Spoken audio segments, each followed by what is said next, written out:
Hey guys, Brian from Home Lab Tech Support here, and today we have a mystery box. This was delivered to me by one of my friends. I haven't opened it yet, I swear, promise. And he told me, take this, whatever's in this box, make a video of it, do something with them. So I'm going to try. So, let's take a look inside. You know, I kind of had a feeling, because we were just talking about these the other day. But he gave me a couple of Cisco phones. So let's go ahead and take these out. Just a couple miscellaneous cables.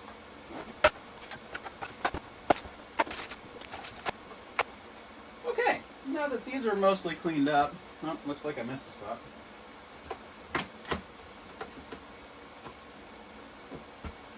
Looks like we have two models of phone. We have a Cisco SPA 509G, 504G, and a 303. Sorry, three different models.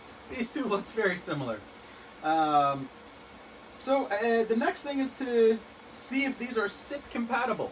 Because if they're not SIP, then we need to use, well, Cisco crap. Let's go with Cisco crap. I have to adopt this switch anyways for a new install. Might as well put it on the bench and make use of the PoE. I really should get PoE from my bench.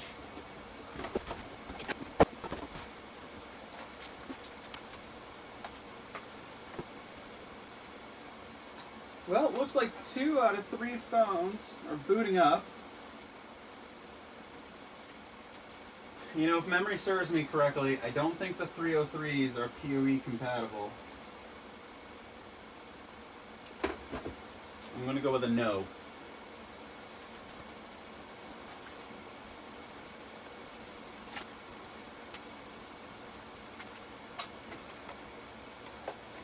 I may have just fried this phone. I thought this adapter was 5 volt.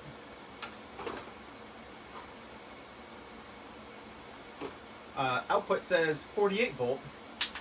So let's see if I can find a proper 5 volt adapter and see if I just blew up one of the phones. Should always check first, right?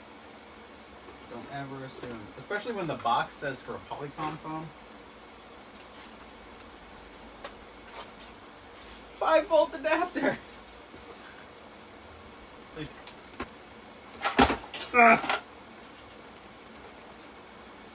Hey, look at that! It survives! Alright, well, while that one's booting up, looks like this one has a little bit of configuration on it. Looks like this one's blank, and we don't know about this one yet. Well, let's go ahead and reset this one. Alright, factory resetting.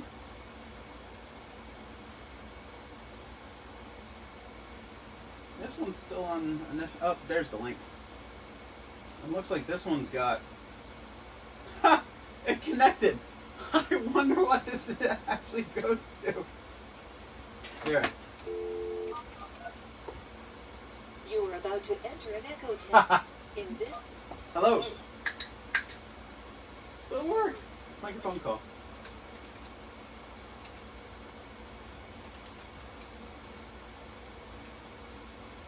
Not the number I want to dial.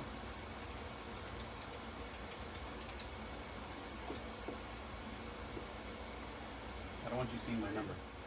My phone decided to cut out on me halfway through recording this, which really sucks. Anyways, there's not much that you missed, so I'm just going to repeat what didn't get recorded. These phones are SIP compatible. I've already factory reset them, so they're now in the default state. I have a Raspberry Pi that I'm going to use as the PBX server, and I can load either Three-CX or freepbx on here. I'm going to load freepbx on here using the raspbx project, which I'll link in the description below. If you're not familiar with how to load an image onto a Raspberry Pi, the raspbx project gives you an image so you don't have to do any installations or anything weird. Check out this video over here. I hope I'm pointing in the right direction.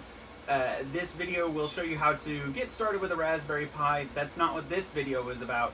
And so I'm just going to go ahead and load the raspbx image on here, and then we'll meet you back at the bench.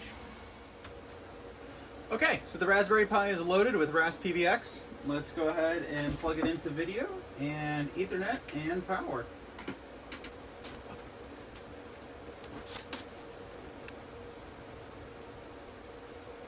That's cute. So in the loading, it tells us what the IP address is, but it says it's a 169 address, which means the port on the switch at the back of my rack that I plugged it into has not handed over a IP address or is on a weird VLAN. I'll bet you that that cable is on the bench VLAN.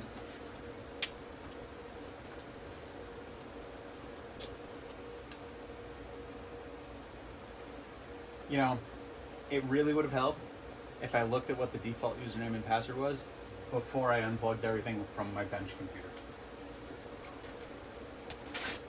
Although I suppose now at this point,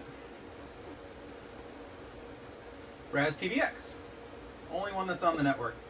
And to furthermore prove this, 10.0.0.2.1.0. So if I ping this Raspberry Pi and I simply unplug it, it stops responding. But if I plug it back in, it makes a liar out of me. Anyways, I know that's the right one. For some reason, it's just not responding. Hey, there it goes. Now it's responding again. Just took a moment for it to get the DHCP lease again. All right, so let's go to the 10.0.0.2.1.0 IP address. Thank you, Mac. I know I didn't eject properly. All right, so now we are at the setup screen. All right, so username is going to be admin. Our passwords for all testing are monkey, email address, home lab tech support at gmail.com. Yeah, sure, we'll leave this as VoIP server. I'll leave all the automatic module updates enabled and check for updates on Saturday between 4 a.m. and 8 a.m. As far as freepbx goes, it's used in production environments, so you don't want your production PBX to be updating in the middle of the day. So this allows you to specify when you want a time window for your system to automatically update if you're using the automatic updates. And we'll go ahead and click on Setup System. So now we get to log into admin and monkey. Awesome. So English, American, New York. Yep, all that works. Perfect, and now we're at our dashboard. Okay, so for this I'm going to be using Chan PJ SIP, and I'm just going to go ahead and create the 3 extensions really quick. Quick create PJ SIP, extension number, I like to start at 100. Display name, we'll call you extension 1. And I'm not going to put any of that in here for now. Enable voicemail. Okay. Yeah, sure, we can enable voicemail.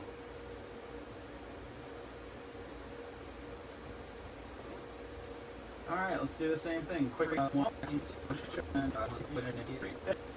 Alright, so now I'm going to click Apply Config on here, and that's going to set up the 3 extensions. By default, at this point, I should now be able to connect these 3 phones to this small PBX server. Now, I'm not going to have any lines of service because I haven't connected any trunks, but I'll be able to call in between the phones. So let's take a look at what the IP address of the phones are. We'll log into the phones and set these extensions up on the phones. First one is 10.0.0.2.1.2. So new tab, 10.0.0.2.1.2. I will log into, go away, admin mode. I'll go to the first extension, SIP port 5060. We're not going to do NAT because we're on the same network. Proxy and registration. So proxy in the Cisco phones is also what your server is. It was 10.0.0.2.10. Yeah, I can remember things. Display name, ext1, and the user ID is going to be 101. And let's go back to freepbx. Let's go into extension. Well, extension 1 was 100. And we'll need to grab the secret, copy that, and fix this to be extension 100. Paste that, and auth ID we're going to leave empty because we're not using auth ID, and submit all changes. So now while we wait for this screen to go away, this phone is restarting.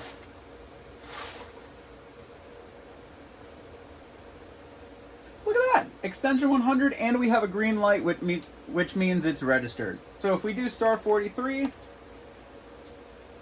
are about to enter an echo test. In this mode, everything you say will be repeated back to you. I should be able to press a key. The purpose of this test is to give you an audible sense of the latency. There could be a problem here. And the machine that is running the echo test application. You may end the test by hanging up or by pressing the pound key. Hello? Hello? Hello? All right, we have a problem. This is usually, and look, call ended automatically, which means there was no RTP back to the server. So we definitely have a network issue, but let's get the other 3 phones connected to the server first, and then we can diagnose what that issue is in just a moment.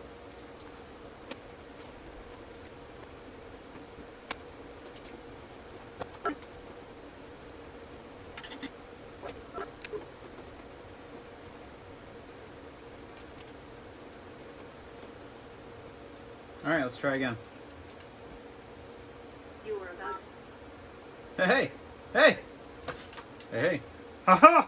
Okay, so a couple more settings that needed to be done in the PBX. Let me start from the dashboard and show you where and what we needed to do. Go into settings and go into *SIP settings.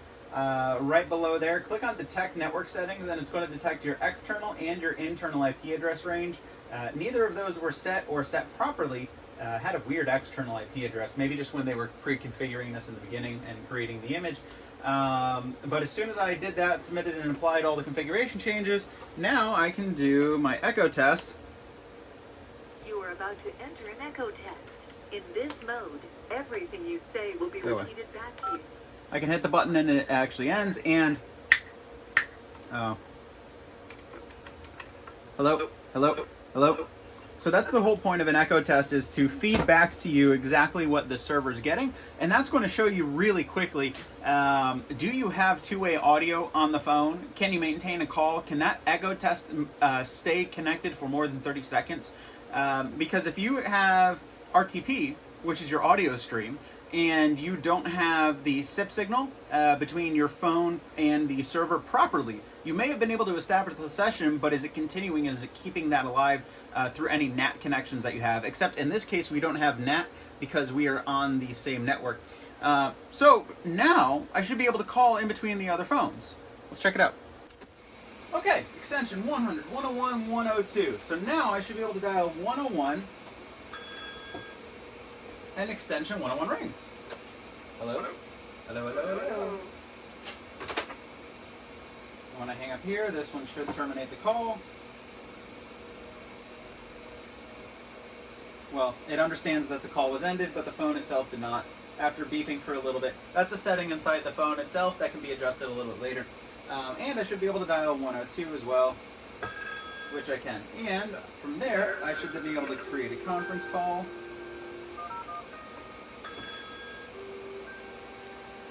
Hit the conference button.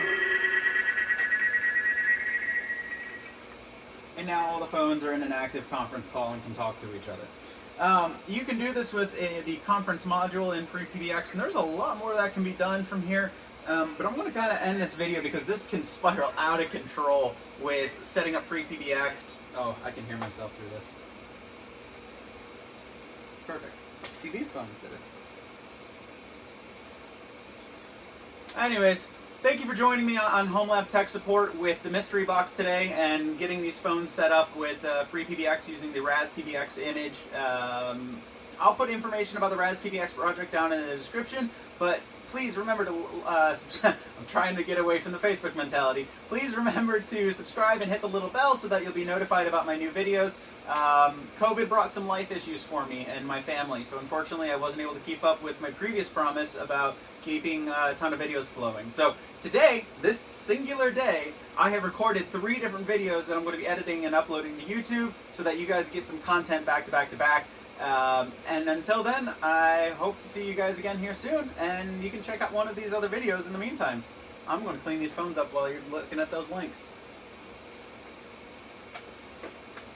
Why are you still here? If you can still hear me mumbling at this point, you have not clicked on one of my other link buttons. And I'm disappointed in you. Go click. It could be the giveaway video. because that's coming. Giving away free stuff. Go click the link. All right, I have to end the video at some point, so goodbye.